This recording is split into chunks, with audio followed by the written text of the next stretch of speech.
myself. First of all, I have a confession to make. It's true that New York Magazine voted me as one of the 100 smartest people in New York. However, in all fairness, I have to admit that Madonna also made that same list. And I understand that next year, Lady Gaga is going to push me off the list. Now, I'm a physicist, and I've interviewed over 300 of the world's top scientists to talk about the future. Now, of course, it's always dangerous making predictions about the future. Let me quote from that great philosopher of the Western world, Yogi Berra. Yogi Berra, who once said, quote, "Prediction is awfully hard to do, especially if it's about the future." Well, as a physicist, we can predict the universe billions of years from now. So let me now quote from that great astrophysicist, Woody Allen. It was Woody Allen who once said, quote, "Eternity is an awful long time, especially toward the end." Now, you may say to yourself, what does a physicist do? Well, we invented the laser. We invented the transistor. We assembled the first computers. We constructed the internet.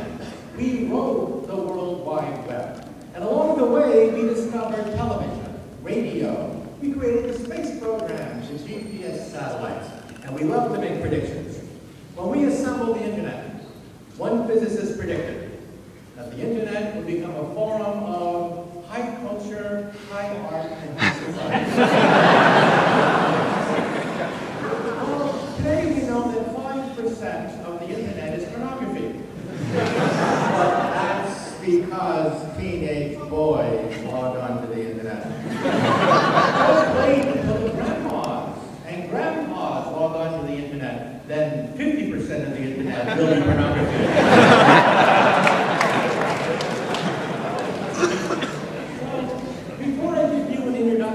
To the future as told to me by Nobel laureates, directors of major laboratories, let me tell you a story. Over 200 years ago, we had the great French Revolution. And one day, there were 3 gentlemen about to have their heads cut off at the guillotine. There was a priest, a lawyer, and a theoretical physicist, just like me, about to have our heads chopped off. Well, they put the priest's head on the chopping block, and they asked him, "Do you have any last words before we cut your head off?" And the priest said, "Yes, yes." He said, "God from above shall certainly set me free." Well, all eyes were on the blade. They raised the blade. The blade came down, whoosh, and stopped right before it hit the neck of the priest. Well, the crowd had never seen this before. They were amazed. And so they said, "Let the priest go. God has spoken today. Now let's see about the lawyer."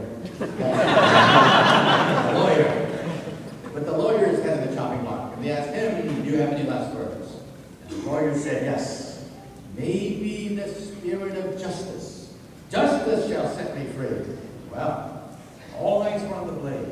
They raised the blade. The blade came down, whoosh, and stopped right before it hit the neck of the lawyer.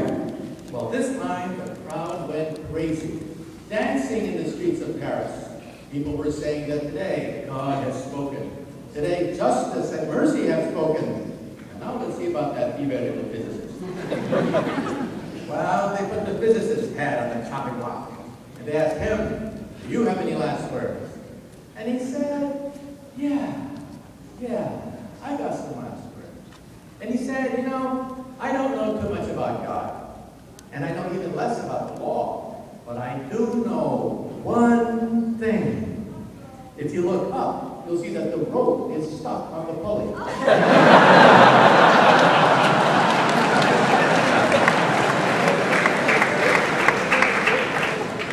Then he said, "If you remove the rope, the blade should come down real good."